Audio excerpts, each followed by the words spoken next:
5 strikes that end fights. Now, in this video, I'm giving you 5 strikes. I could give you 50 strikes. But these are the 5 strikes that I chose for this particular video. Before I give you the strikes, I want to say prevention is number 1. It is easier to avoid a bad situation than to have to fight your way out of it. But for whatever reason, sometimes trouble finds you, and this is where we're at. Okay, so 5 strikes. Starting on the high line, which would be the head butt. Now, I'm actually going to include the whole head. So, if I'm here and in a confrontation, all right, I got a little bit of distance here. It's going to be hard to headbutt. So obviously I would need to strike first, then palm the ears, and then I could go into my headbutt. Now, when you headbutt, use the top of your head, and your target areas are going to be the nose or even the orbital socket bone, which is here. Okay? So that's if there's some distance or you're unattached to do the headbutt. Obviously, if you're grabbing onto your opponent or for some reason you're grappling, yes, you can headbutt this way here. But remember, the danger is always going to be is if he brings his head down, then it could be forehead to forehead. So make sure you get that head back, okay, before you do your headbutt. All right, so that's the headbutt. Now, I'm saying the whole head. Also, in a confrontation or in a fight, you can scream into their ear to disorient them in combat.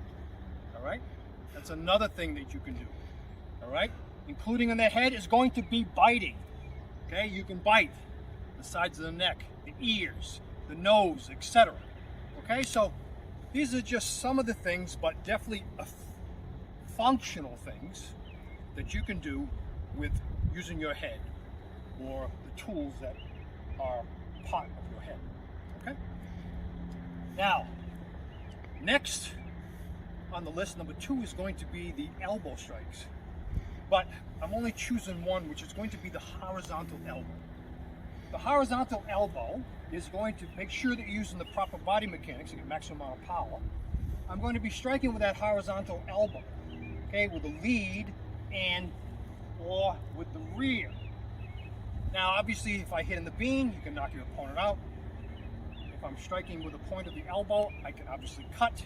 Or if I'm striking with a forearm more, I can smash. In other words, I can pull my opponent into those strikes. That's going to be smashing more with the forearm. Another reason why I chose the horizontal elbow is because after you throw that horizontal elbow, you can come back with a hammer strike, which is going to be our 3rd strike that we're going to be covering. So if I throw that horizontal elbow in a fight, whether it be the lead, I can come back with that reverse strike, which would be a hammer strike. If I throw the rear, I can come back with that hammer strike. So that's another thing you can do as a follow-up to your horizontal elbow. In a fight, in a real fight, obviously your opponent is not going to be standing there with their arms down. So if they have their arms up and he's defending against my horizontal elbow strike, he's giving me a double pillow, let's say, and he blocks that elbow strike. Now, with this hand here, I can grab onto his arm and I can pull him in so I can strike with a circular strike, whether it be a closed hand strike or an open hand strike. Now that's with the rear elbow or with the lead. I throw a lead, he blocks it. In the fight, I grab onto his garment or I grab the arm and then I can pull him into my next strike. So that is the elbow strike or the horizontal elbow strike. With that hammer strike now, we already did the hammer strike coming back on your reverse strike. So in other words, after you throw an elbow strike, come back with those hands. Elbow strike, come back with those hands. Those are your reverse strikes. The hammer strike favorite of mine is going to be that vertical redondo hammer, okay? Which comes from, in full Cigar Mano, comes from the redondo strike of the stick, whether it be, well, with a stick or with the bladed weapon. So, if in a confrontation I am here, and let's say I have to defend myself, let's say he goes to throw a rear hook, boom! I intercept with that palm strike. Now I've got that.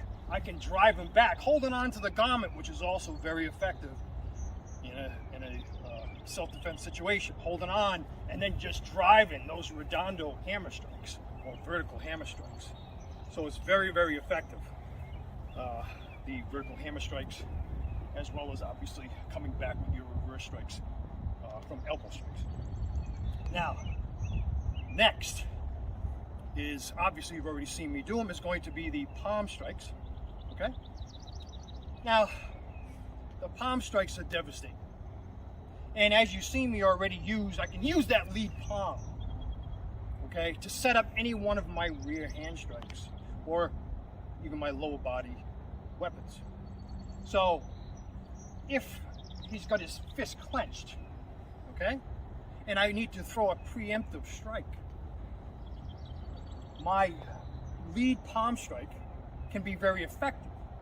So and a rear palm strike as well can be very effective. So as he starts to enter, boom, there is my lead palm strike, or there is my rear palm strike. And remember, you need to pivot when you strike. Focus through your target area. Focus through your target area. Step into that strike. Step into that strike to get maximum amount of power. You need to work these strikes on heavy bags. And you need to work out as well, okay? Try to develop, your explosive power, okay? Work your conditioning. Because I can show you all these strikes, but what good are they going to do if you run out of wind, okay? So that's your linear palm strikes. Now, obviously, the slaps, which are still palm strikes, these are going to be devastating, okay? It's not just, turn and slap. You pivot. You put your body weight into that palm. Put it into that palm. That's going to rock somebody's boat for sure, okay? Now, you also need to practice in combination. Now, in this video, I'm not going to give you a bunch of combos, but just to show you one. If I am here and I set up, my opponent is aggressively coming towards me, I'm going to start with that lead palm. Then I can throw that rear palm, boom, and do my damage, okay? Now that could be even more diagonal, do my damage. Once I get that damage, now I can finish up and I can hammer, I can hammer, I can hammer, I can hammer as much as I want, okay? So, in these combos, you've seen me do a few. Practice them by themselves, singular. Try to get the maximum amount of power out of each strike, and then start working put them together in combinations. And the fifth strike is obviously, we're going to go with the knee. Now the knee, again, is devastating, okay? The knee is devastating, whether if I just fire one knee, or whether I get a hold of my opponent and I fire a double knee, or if I get a hold of my opponent and I start doing skip knees, or if I knee the outside part of the thigh, or if I knee the inside part of the thigh to break his balance. The knees are very effective. So there is 5 strikes for you to practice.